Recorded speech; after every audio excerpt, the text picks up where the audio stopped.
Graça e paz, irmãos. Pode se assentar. Enquanto eu vou aqui me organizando. Glória a Deus. É tempo de despertarmos. Quem se lembra daquele refrão?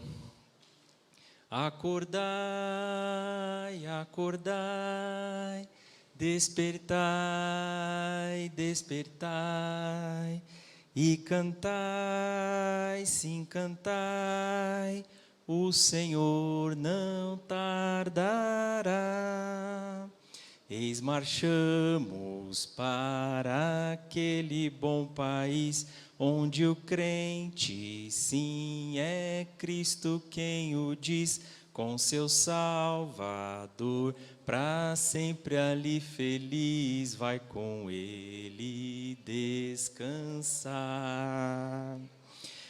O hino é bonito, né? O problema é o talento que aqui vos fala. Glória a Deus. Irmãos, por favor, abra comigo a palavra do Senhor. É a segunda carta de Pedro, no capítulo 1. Nós vamos ler a segunda carta no capítulo 1, do versículo 1 até o versículo 10. Todos acharam? Hoje a gente tem que dizer, abra a sua Bíblia ou ligue a sua Bíblia, né? Tempos modernos, né? Nem todo mundo lê a Bíblia impressa, né? Mas liga ao smartphone. Todos acharam? Gostaria muito que você acompanhasse comigo esse texto. E, por favor, você deixa aí a sua Bíblia aberta ou ligada, que a gente vai falar bastante em cima desses versículos. Amém? Diz assim a palavra do Senhor. Simão Pedro, servo e apóstolo de Jesus Cristo, a aqueles que, mediante a justiça de nosso Deus e Salvador Jesus Cristo, receberam conosco uma fé igualmente valiosa. Graça e paz lhes sejam multiplicadas pelo pleno conhecimento de Deus e de Jesus, o nosso Senhor. Seu divino poder nos deu tudo de que necessitamos para a vida e para a piedade, por meio do pleno conhecimento daquele que nos chamou para a sua própria glória e virtude. Dessa maneira, ele nos deu as suas grandiosas e preciosas promessas, para que, por elas, vocês se tornassem participantes da natureza divina e fugissem da corrupção que há no mundo, causada pela cobiça. Por isso mesmo, empenhem-se para acrescentar à sua fé a virtude, o conhecimento, ao conhecimento, o domínio próprio, ao domínio próprio, a perseverança, a piedade, a fraternidade, e a fraternidade, o amor. Porque se essas qualidades existirem e estiverem crescendo em sua vida, elas impedirão que vocês, no pleno conhecimento de nosso Senhor Jesus Cristo, sejam inoperantes e improdutivos.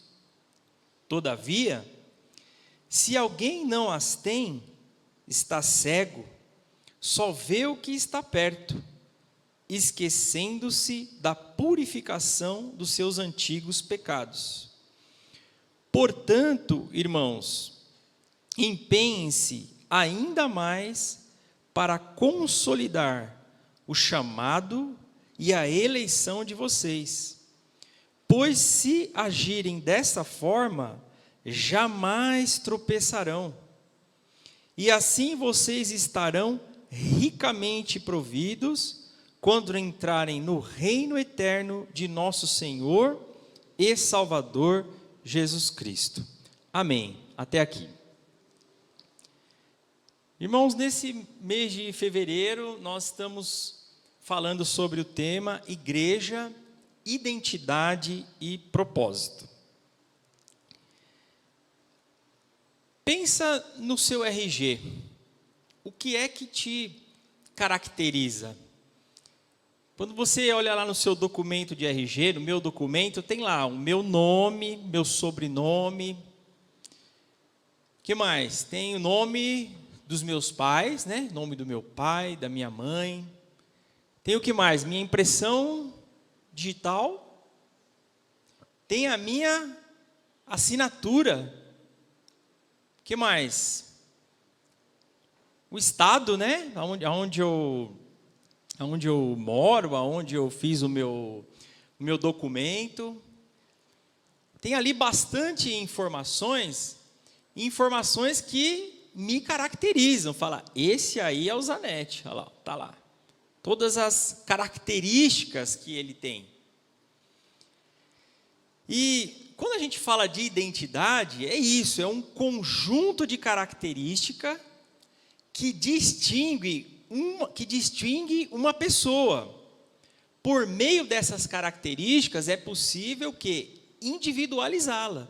Você olha as características e fala, é essa pessoa. Ela pertence a esse grupo. Ela é dessa forma.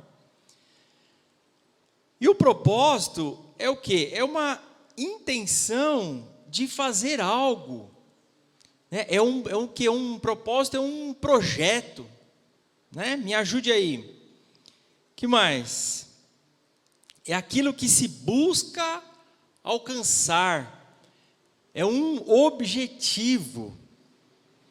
Uma decisão. Uma determinação. Então, meus queridos, a gente precisa despertar para a nossa identidade como servos de Deus e o propósito para o qual o Senhor nos chamou.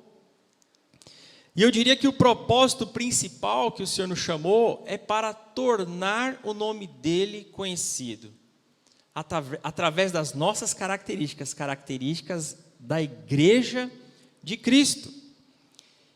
E como a Leise falou aqui no louvor, uma das características é o quê? É o amor. Semana passada, o pastor Moisés trouxe uma mensagem aqui falando de uma característica da igreja, que é o quê? Uma vida comunitária. Nós somos chamados individualmente, mas somos chamados para viver em comunidade. E eu fiz essa leitura de uma forma bastante pausada desse texto da segunda carta de Pedro, propositalmente.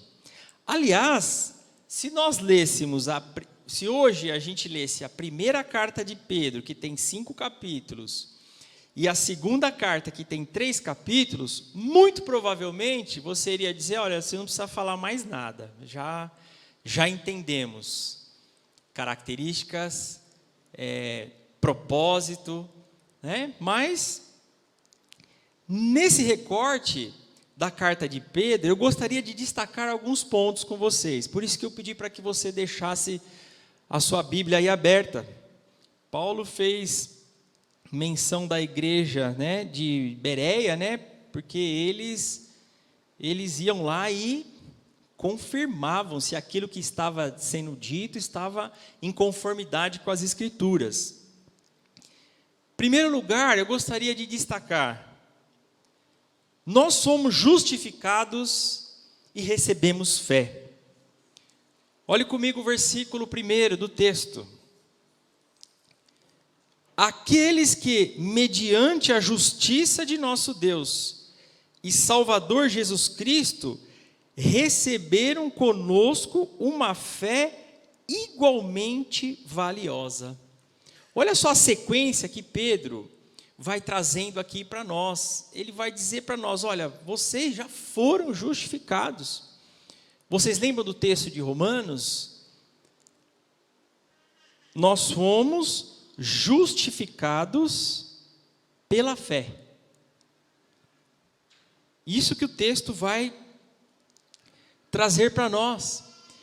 E Paulo vai dizer que nós somos salvos pela graça. E isso não vem de vós, mas é o quê? É um dom de Deus. Então nós já fomos justificados, não pelos nossos méritos, mas pelos méritos de Cristo. Então o Senhor, Ele já nos declarou justos diante do sacrifício de Jesus Cristo. Nós já recebemos essa fé foi Ele que nos deu. Ele vai dizer lá, isso não vem de vós, é um dom de Deus. O que eu quero dizer com isso, irmãos, é que nós fomos chamados pelo Senhor. Se eu e você, se nós cremos em Jesus como nosso Salvador, é porque nós recebemos fé e nós somos chamados. Cada um de nós que cremos aqui, nós somos chamados. Pedro, na sua primeira carta, quando ele vai saudar os irmãos, ele nos chama, olha, vocês, eleitos de Deus, peregrinos espalhados em tantos lugares, ele vai dizer, olha, vocês que foram escolhidos. Agora pense comigo, que privilégio sermos chamados pelo Senhor, sermos escolhidos por Ele. E às vezes a questão é que nos falta essa confiança. Eu não sei se acontece isso com você, mas falta essa confiança. Vocês se lembram do chamado de Jeremias? O Senhor disse para Jeremias, olha, antes que eu te formasse no ventre, eu te escolhi. Antes que você nascesse, eu já designei você profeta às nações. E qual foi a reação de Jeremias? Ah, Senhor, eu não sei falar, eu sou muito jovem. Você vê que isso parece que faz parte, né, do ser humano. Falta-nos essa confiança. Mas o Senhor disse para Jeremias, olha, onde eu te enviar, você vai e vai falar as palavras que eu te disser. Não tenha medo, eu estou com você. Nós somos chamados, irmãos. E eu gostaria de destacar desde o início dessa mensagem, para que a gente não venha permitir que nada tire essa certeza do nosso coração. Nós fomos chamados pelo Senhor. Amém? Paulo vai dizer, porque eu estou convencido que nem morte, nem vida, nem anjo, nem principados, nem poderes, nem altura, nem profundidade, nem qualquer outra criatura pode nos separar do amor de Deus que está em Cristo Jesus. Amém? Guarde isso no seu coração. Segundo, olha aqui a sequência que ele está trazendo para a gente. Nós recebemos poder, recebemos empoderamento. Verso 3, seu divino poder nos deu tudo de que necessitamos para a vida e para a piedade, por meio do pleno conhecimento daquele que nos chamou. O Senhor nos chama, mas Ele nos dá empoderamento para isso. Ele não nos chama e diz assim, agora é com vocês aí, ó, se virem, vai aí, ó. Não é isso que Deus faz. Vocês se lembram da grande comissão?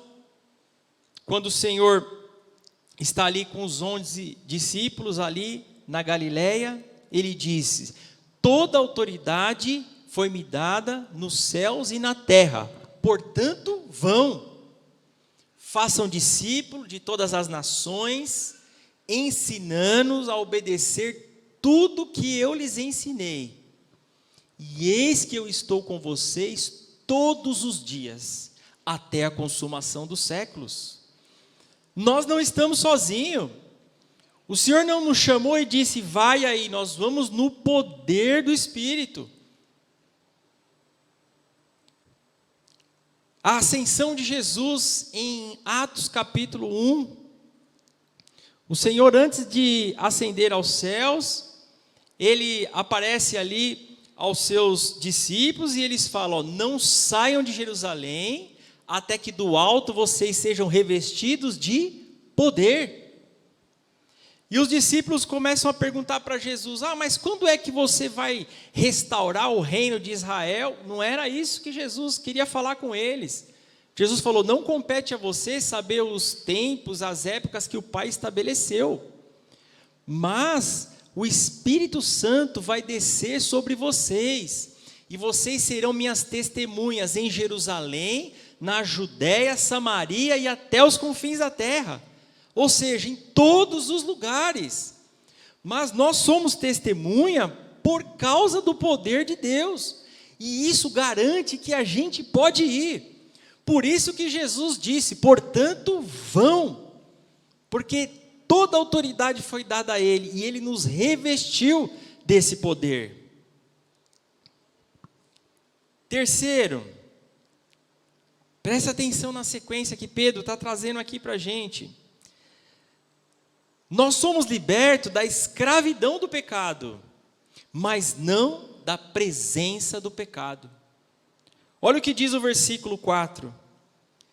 Dessa maneira, Ele nos deu as suas grandiosas e preciosas promessas, para que por elas vocês se tornassem participantes da sua natureza e fugissem da corrupção que há no mundo, causada pela cobiça. Fujam da corrupção que há no mundo, da cobiça, dos desejos da carne. Por isso que nas Escrituras nós vamos ver a orientação do Senhor sempre para nós: vigiai e orai. Paulo vai nos ensinar: vivam pelo Espírito, e dessa forma vocês não vão satisfazer os desejos da carne, porque a carne, ela luta com o que é contrário ao Espírito, e o Espírito, que é contrário à carne, estes se opõem, e vocês não fazem o que vocês desejam. Olha que interessante, apesar de sermos chamados, apesar de recebermos poder, nós não fomos ainda libertos da presença do pecado. Nós somos libertos da escravidão do pecado. Sim, o Senhor me chamou, colocou o seu Espírito em mim, e eu tenho condições de dizer não. Mas o que a Bíblia nos ensina é que nós devemos mortificar a carne, os desejos maus, mas nós não fomos ainda totalmente livres desta presença. Um dia nós seremos, quando nós estivermos com o nosso Senhor. Aí sim, não haverá mais a presença do pecado, mas enquanto nós estamos aqui, e o nosso pastor usa muito essa expressão, né, no chão dessa terra, ainda há a presença do pecado. Então ele está dizendo: fuja. Por isso que a orientação do Senhor é: encham-se do Espírito. E não há, meus irmãos, não há outro caminho, não há outro jeito a não ser estarmos diariamente nos lavando nesta palavra, orando, estando em comunhão com o Senhor. Somente dessa forma é que a gente vai se encher do Espírito.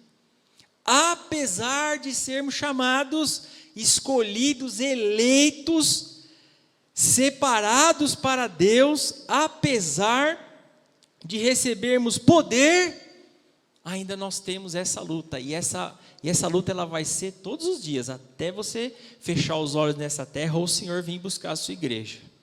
Amém? Por isso ele vai dizer, quarto lugar, é necessário perseverar. Empenhe-se, esta é a palavra. Observe aí no versículo 5. Por isso mesmo, empenhem-se para acrescentar à sua fé a virtude, o conhecimento, o domínio próprio, a perseverança, a piedade, a fraternidade, e a fraternidade, o amor.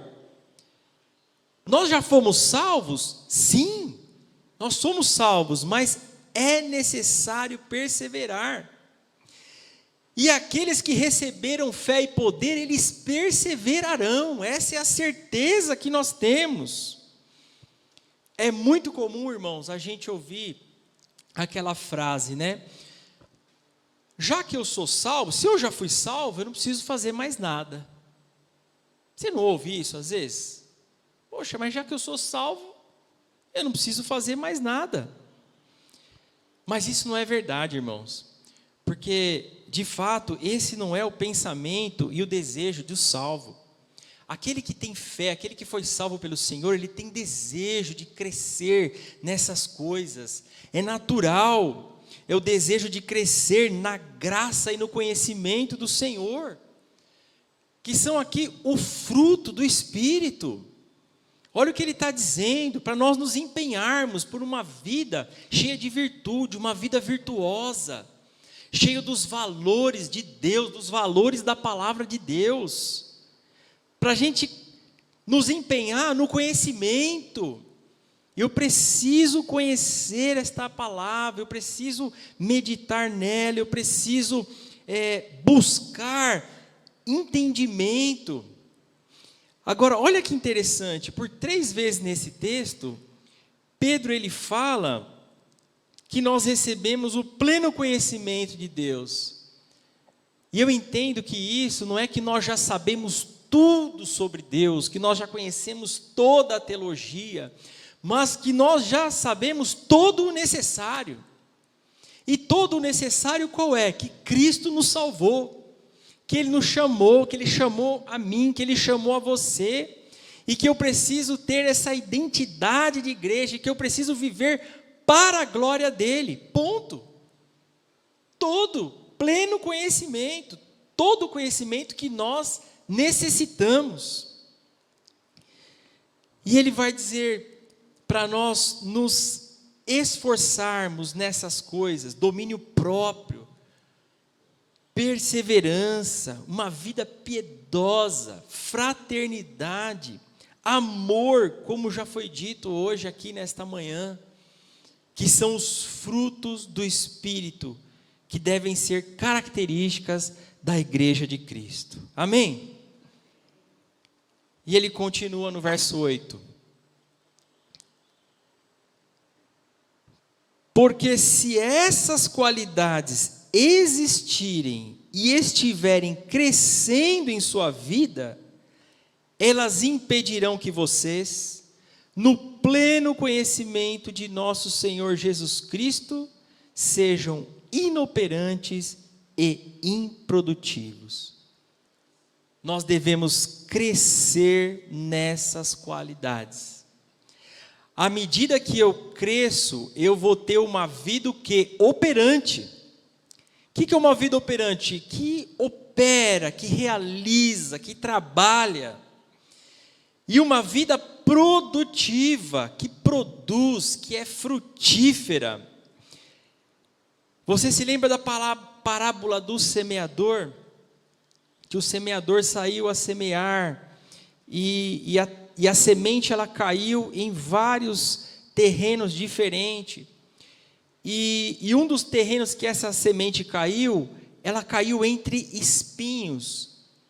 E o Senhor Jesus ele vai explicar essa parábola, ele vai dizer, olha, a semente que cai entre espinhos é aquele que recebe a palavra e as preocupações dessa vida e o engano da riqueza sufocam a palavra e a torna infrutífera. Olha só, que o Senhor nos ajude, que as preocupações dessa vida, que a gente não permita que nada, que nenhuma preocupação torne a palavra infrutífera para nós.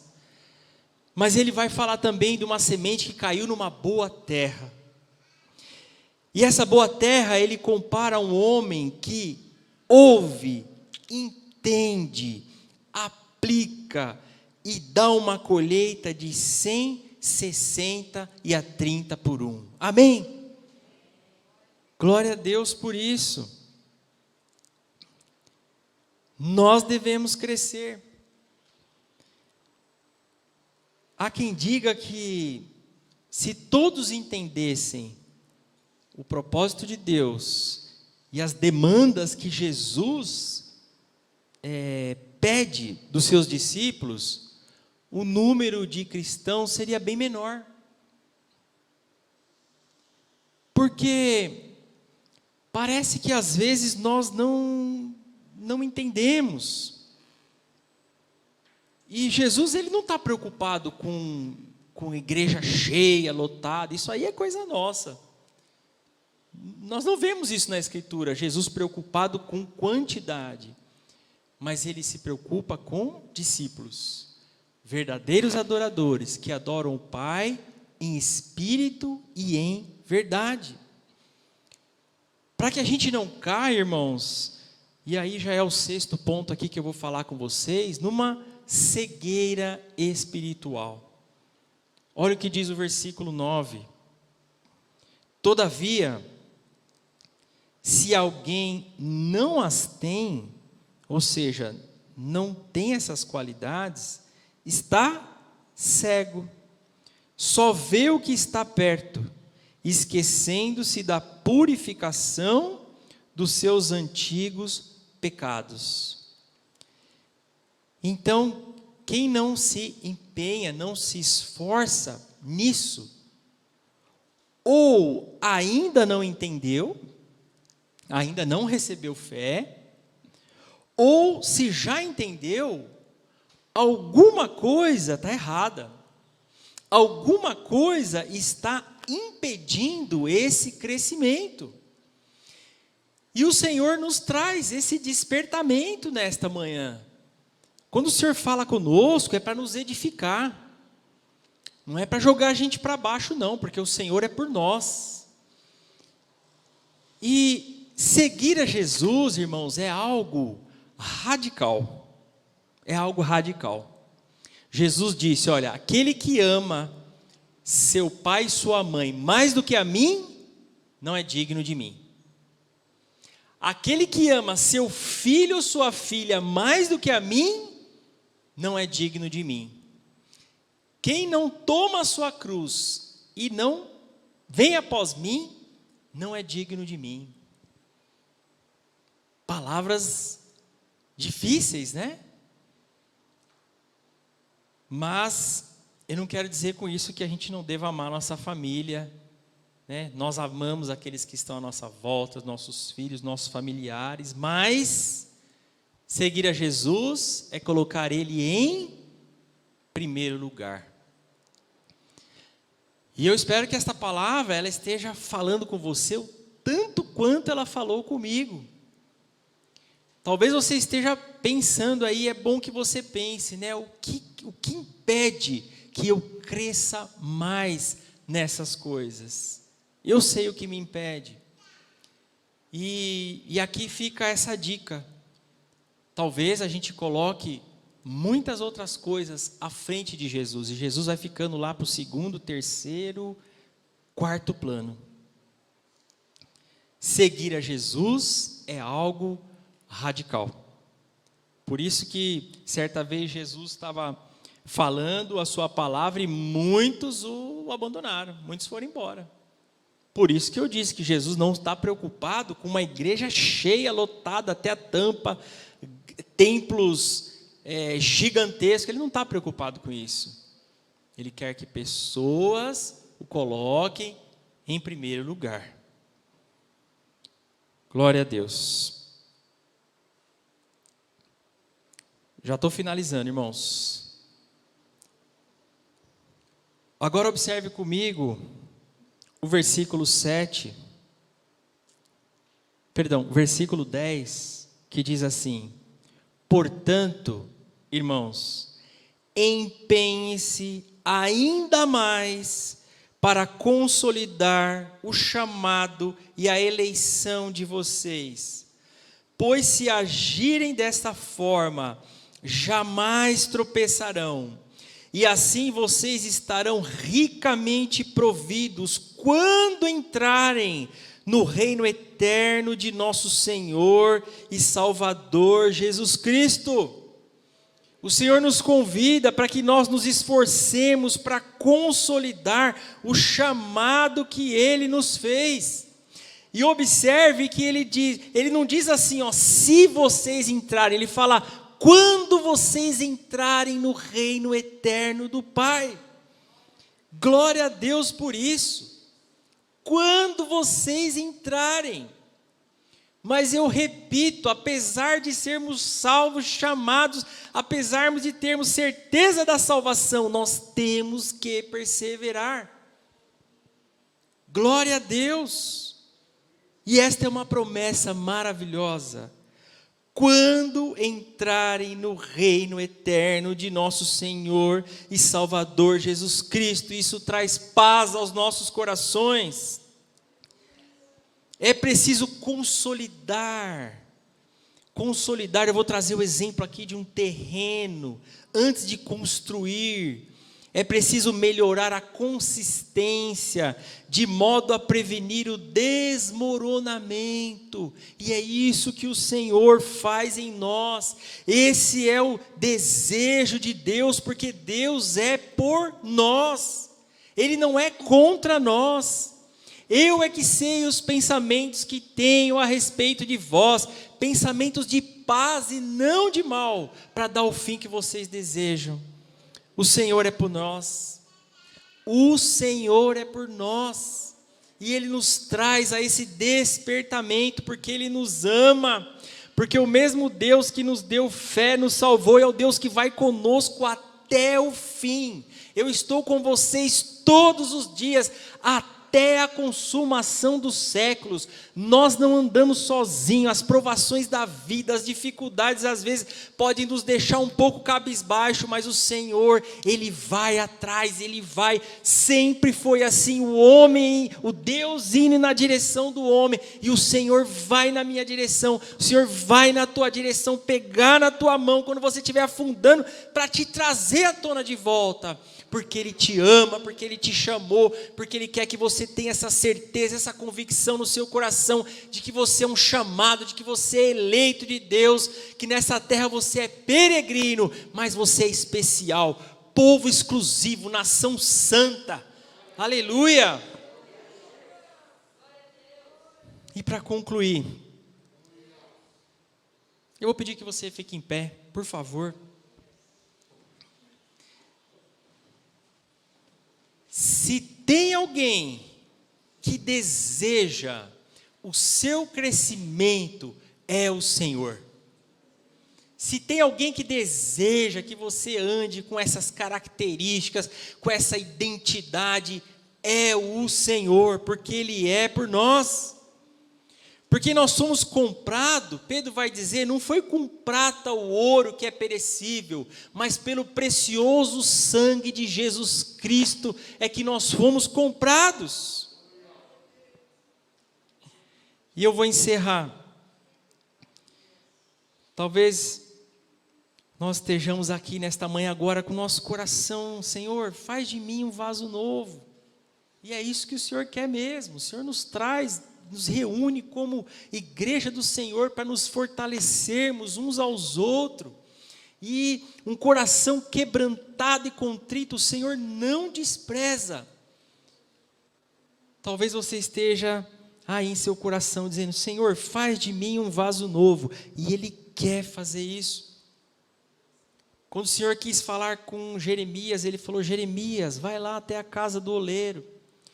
E Jeremias foi, e viu o oleiro trabalhando sobre a roda, mas o vaso que era de barro, que ele estava fazendo, se quebrou, e o oleiro foi lá e refez aquele vaso de barro, conforme a sua vontade. E o Senhor disse para Jeremias, Jeremias, assim como o oleiro fez com aquele barro, eu não posso fazer isso com a comunidade de Israel?